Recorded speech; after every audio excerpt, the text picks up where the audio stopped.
Conrad, this is the second time I've had the pleasure of seeing your mug in person in the last 10 days. Yeah. Where it's been were good. we? We were in Atlanta, and now we're in Nashville.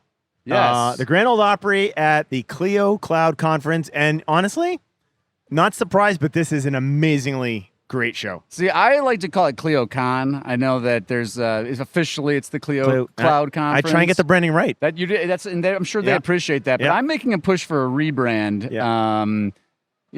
Cloud is especially for Clio. I mean, I know that they were cloud pioneers, but now maybe it should be the Clio AI conference. We'll get more to that when we get there. Oh, well, they have called it the Amplify Your Impact, and I think subconsciously they used AI, Amplify Your Impact. I think someone did that on purpose. Well, aside from AI, what are we talking about here in beautiful Nashville? Oh my gosh, there is, as usual, we're going to hit the news. There's a lot, and I mean a lot of news coming out of Google. We're going to go over the top 5 takeaways from the Clio Legal Trends Report, which came out just an hour ago. And then finally, I am going to make my very strong case against the use of the term ROI by any marketer or law firm because it is the wrong metric and you don't know how to do the math anyway. And now our good friend, Mr. Lockwood, who has hearing like a hawk has vision. Hit that music. Welcome to Lunch Hour Legal Marketing, teaching you how to promote, market, and make fat stacks for your legal practice. Here on Legal Talk Network. Welcome to Lunch Hour Legal Marketing. We are live from ClioCon. See, it says ClioCon in the news, in the notes. Clio Cloud You probably Conference. wrote that. I'm going to redo it. I did not do it. That was To try and get Clio back as a sponsor of Lunch Hour Legal Marketing, I'm going to say the brand correctly. We are live here from Clio Cloud Conference in Nashville. Gyi, let's start with the news. All right, Gyi, you have made a lot of noise recently about some antitrust stuff that's coming out of the Department of Justice with Google, and there's a lot of information that is now public that I suspect they absolutely hate. What's up? Lawyers, you've got to go check this stuff out. It's wild what's going on. The DOJ is posting redacted exhibits from the case, but a couple call-outs, and we'll post the links in the show notes. Search engine lands covered. Everybody, I mean, in the SEO world, some wild stuff going on. The first one is, lo and behold, after all these years, Google using user data as part of the ranking sauce, meaning if someone clicks your listing, they're taking that into account in shuffling the deck for rankings.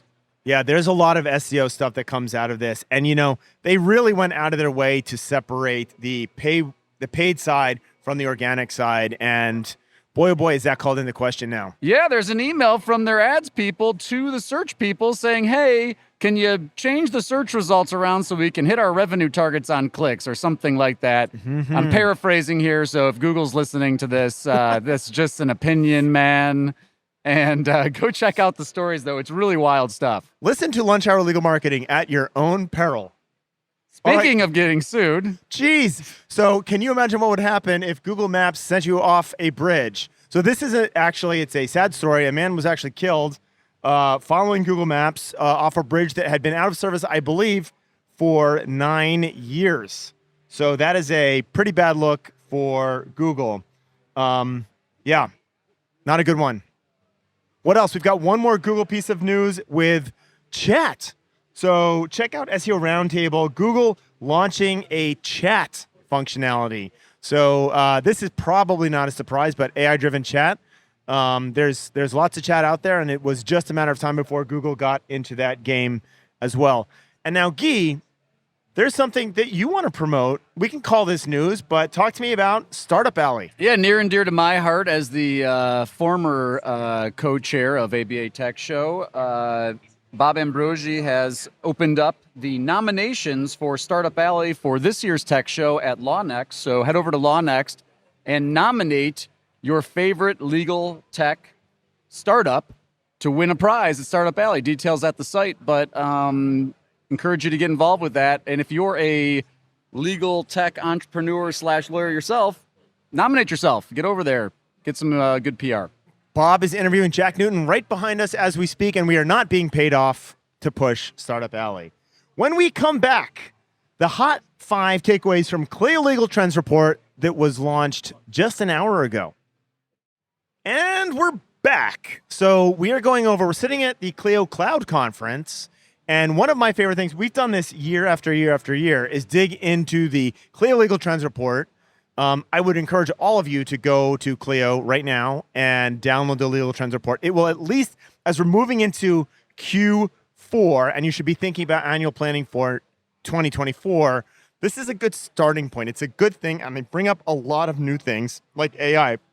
There's a lot of data in here. Gyi, we're going to cover the top 5 takeaways on data. What do you have as number 1? So this is an interesting one. They're talking about, but part of the Legal Trends report is they'll actually survey clients and ask them their perception. And I think from a marketing standpoint, there's a lot of interesting stuff going on here. So the first one is that this is clients' impressions of lawyers who use AI as part of the client communication process, right? Okay. So this is what a client thinks about their lawyer using AI to communicate with them. 33% of clients who think their lawyer is using AI for client communications think that's an indication that the lawyer's too busy for them, right? Oh. They're using AI, they're too busy to talk to me. 25% think that it's prone to error, so that it's going to make a mistake in the communication process. Okay. And 15% think it's flat out unethical. And that's the clients thinking that. So it's a really interesting, couple of interesting data points is that, yes, we love the tech, we love the automations, but how you implement this stuff and your client's perception of that, sometimes can be a liability. And it's not really a surprise, right? Because everyone has drawn the AI picture with the person who's got 7 thumbs. We all know this. And so that picture is representative of what they would expect to get out of AI. I'm not surprised by this at all, right? Yeah. I think the overall gist of the whole thing was that there's a lot of still mistrust of AI. Sure. And it's an emerging technology, so I'm not surprised. But Jack mentioned this in the keynote today. Gosh, isn't it reminiscent of early cloud days when everybody was like, I'm scared of the cloud and it's unethical to use the cloud? And, look, of course, there are ethical considerations and there are client communications issues, but this is brand new. And so it's not surprising there's a low level of trust. All right, let me go back to the other side of that, because one of the things that blew me away on this was 27% of lawyers would consider relying on AI to provide legal advice. So if you are one of that 27%, we would like to invite you to Legal Talk Network, where Gyi and I will make fun of you on air. We don't trust it to do anything except to provide legal advice. And it's not going to replace us, except that it is. Yeah. So that to me was who were they interviewing? Who were they polling? I can't imagine anyone thinking this is a good idea who has a kind of cautious, risk-averse disposition like a law firm. It's just bonkers. Yeah, no, I agree. So there's another one that jumped out at me were some of the stats about invoicing and realization rates. And the TLDR is it's not great, right? You've got firms that are not sending out invoices at all. You've got some firms that are, just never getting paid or getting paid late. And Jack brought up from Jay Foomberg's book, this Foomberg's gratitude curve. And again, I think go check out the Legal Trends report. But it made me, they're talking about the optimal time get somebody to get paid, right? And you know what it made me think? But getting paid is important, don't get me wrong. But as a marketing person, as a reputation person, made me think about the reviews, right? The Foomberg curve is the same thing applied to when and how to ask for reviews at that critical key time when they're saying, my lawyer's a legend, I'm going to tell everyone. That's when you need to make it frictionless for them to be able to go leave a review, and also a great time to get paid. So that's Foomberg. It's Foonburg. Check out Berg. Berg. Yeah. I'm sure Google Correct will fix that for me. But the Foomberg curve is really, really fascinating to think about. And if you can use that and think about that in your billing, because most of you guys look at billing as an afterthought. We're going to send out the bill and we'll get paid sometime. But when you actually send that invoice, has an impact on whether or not it actually gets paid. If you looked at all of those elements of, it was kind of a funnel. of the utilization rate, which was the percentage of time that you do billable work, is a record high of 37%, which, as far as I'm concerned, is insane. I don't know how you could possibly spend just over 1/3 of your time working on client work and actually stay in business. But okay, so we've made big improvements there. The billed percentage of that is only 86%. So for 14% of the work that you do, you're not even billing it.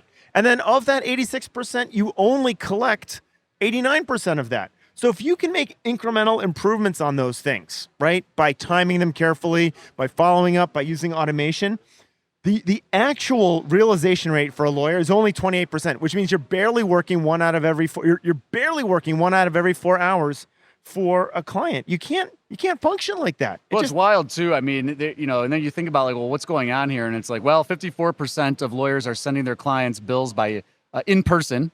And then 37% are by snail mail. So, you're like, you got to come to the office to get the bill. Like, I mean, talk about friction. Yeah. Come to the office so I can hand you your bill. That is bonkers. Don't do that. Absolutely bonkers. Yeah. And by the way, those were additive. Those were all the different ways. So it's not like that was the only way to pay the bill, but they were taking it that way. But the point being, you can improve your law firm's revenue.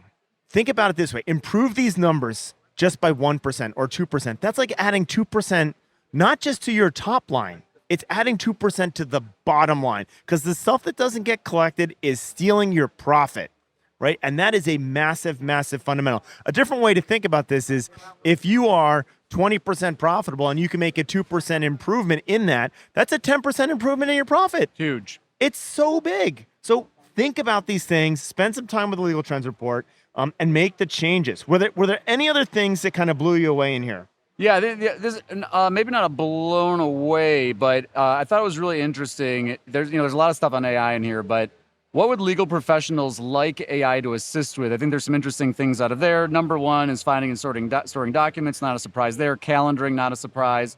But if you come down about, it looks like maybe the fifth or sixth one coming in at 44%, is online marketing, SEO, Google Ads, social media, and advertising. And, the correlation here you see here is like, well, yeah, people want the AI to do the stuff that they don't want to do. Right. And, look, like, we're both very interested in constructive ways to use AI. But when I see that, what I read? People just want to hook up their ChatGPT API to their WordPress API and churn out blog posts and LinkedIn posts and publishing. And it's just a really bad idea.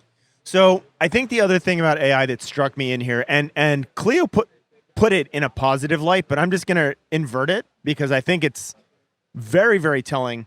Clio said 50% of clients would consider hiring a lawyer who uses AI in the practice. Let's look at that backwards in the mirror. 50% of people wouldn't hire you if they think you use AI in working on their case. So to me, while AI would be useful, I'm pretty sure I wouldn't be pushing we run our firm through AI because we're so tech savvy. 50% of the market does not like this. And for wrong or right, I would not rock that boat with the consumer perception of a law firm that relies heavily on AI, or even at all. No, I agree. I think for me, as a final note here, I'm a huge fan of the Legal Trends Report. I mean, I think I would go back and download prior years.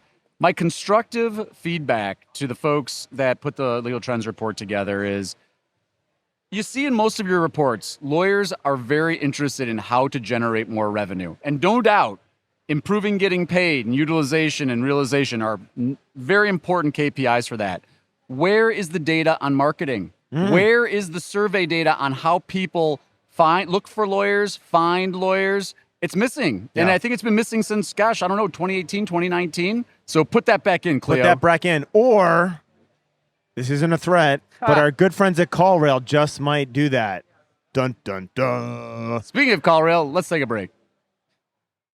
And we're back, and I'm staring at Conrad. And I'm staring at you. In his beautiful new lunch hour legal marketing trucker hat. You look great in the new LHLM swag. I feel great, and I love seeing trucker hats walking all around here at the Clio Cloud Conference. No.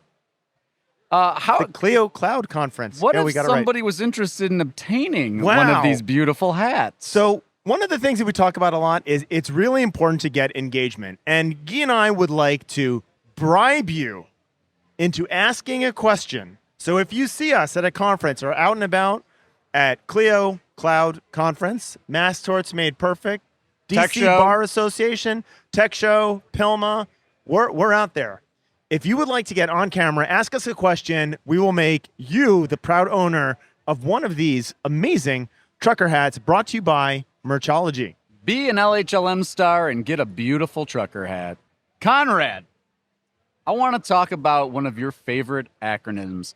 No, not a goalie from the Colorado Avalanche, but Roy as in ROI. Don't say ROI to me, Gyi. You know it gets my dander up. Everybody drink. ROI. Everybody's talking ROI. I see, and look, I'll be honest, we've been guilty of it. People want to talk about return on investment, return on ad spend. What's the problem with ROI, or what are the limitations? Okay, I'm going to stop this right here, and I'm going to insult 95% of the people listening right now. Perfect. That's what we're here to do. That's what we're here for. So I'm going to ask you a question. I'm going to give you 2 seconds to answer the question in your head. This is good. This goes back to math class in 8th grade. Oh, no. I remember I went to law school. So. I know. You can still do this. You Calc should 3. still be able to do this, especially if you made it through Calc 3. Yeah. What is the unit used in ROI? Dollars. And the correct answer is a percentage. Oh. If you did not come up with the percentage as the right unit for return on investment, you should never use the term return on investment. And the thing that drives me around the bend is this is like a very simple term that works great for investments, but it is not appropriate for most law firms. And if it was appropriate for most law firms, if you were really looking to get the most out of your marketing dollars, you should stop doing all of your marketing spend, except for something that has a small impact on improving referrals, because referrals are the highest ROI. And why do I say this? So the percentage on a referral is you've done a very good job for a client. They tell their friends, and maybe you send that person a basket of fruit. Yeah, and you had to make that investment anyway because you're servicing their situation. Right. So that's a sunk cost. It's a sunk cost. But when you actually do the math, you're putting in a very small number of dollars to get a very high return. And it's the percentage of that return that is a maximum ROI. So the things that drive me absolutely around the bend are when people talk about maximizing ROI, because for the most part, law firms should not be maximizing ROI, especially if you are a growing law firm. Gyi, does that sound counterintuitive? Well, I think this is a really important point that you've made many times, but I think to really drive it home here is it's about the incremental growth, right? So when you just get started, every dollar you spend to earn clients 1 through 10, whether it's through referrals, word of mouth, like your ROI numbers are huge. However, as you grow, when you try to get clients 100 through 200 or 200 through 800 and beyond, the cost to acquire those additional clients goes up. And the margin on those clients, tends to go down. Now, again, it's not a 1-for-1, but you think about in terms of like the branding stuff, right? The lawyers that are trying to quote unquote dominate their area, they're not thinking about ROI. They're not thinking about return on investment on their billboard or return on investment on their social posting or return on investment on their, leadership positions and all that stuff. They're saying, I need to do incremental growth and I want to make the investment, even though I know that the return on that investment might be smaller than it was for clients 0 through 10. In order to feed the machine and to actually grow, I'm willing to take that smaller return on my, quote unquote marketing investment. So this was all kicked off by a conversation that we had online about, and we covered this in the last podcast, but this was a conversation about top dogs legal marketing. And this was a ad spend, and the quote that really set me off was someone who said, and I was actually told I was obnoxiously dismissive to this person, so we won't name him, but I will read the quote. And the quote was, "I am pretty sure that most personal injury law firms would be happy to trade Top Dog's ROI for theirs." And the answer is absolutely 100% not. And here's why. Top Dog is spending a lot of money to acquire new cases.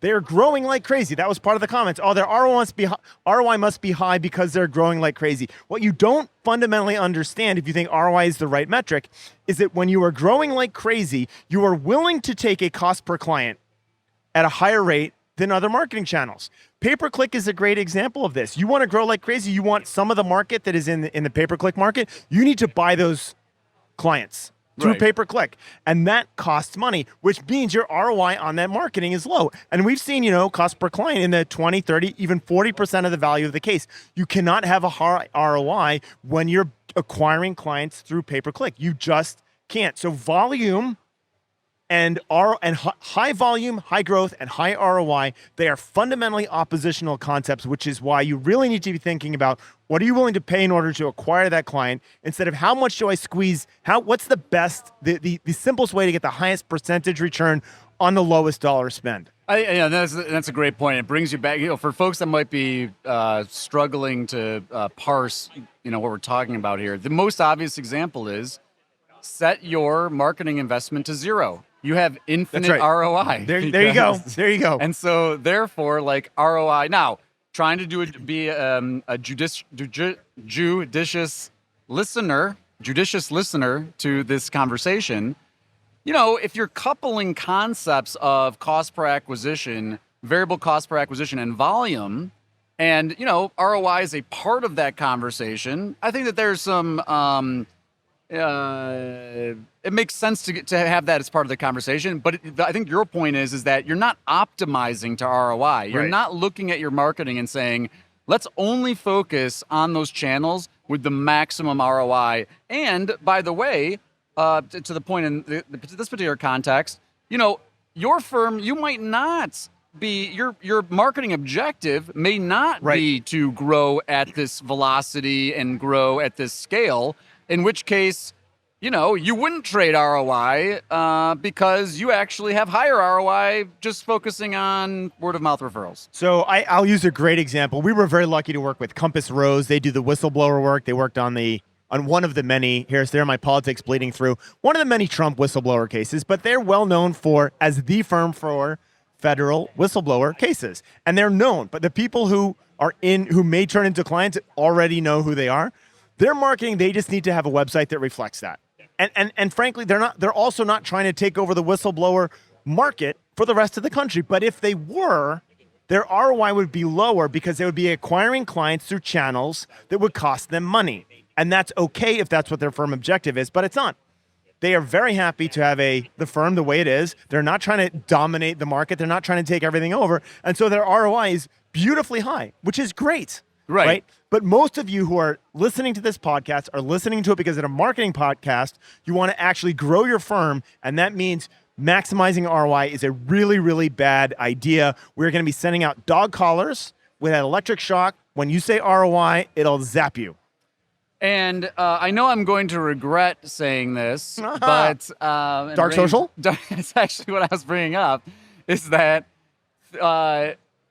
dark social. The way word of mouth spreads, it's actually not trackable to ROI like that anyway. So, going out and trying to measure the ROI of your local community involvement, trying to measure the ROI of your brand building activities. Look, can you do some loose things to try to look at all-in investments and see how that's trending, maybe directionally, but again, it's the wrong metric to be measuring when you're talking about brand building. It's fuzzy math for a fuzzy concept that you frankly need to pour a lot of dollars into, right?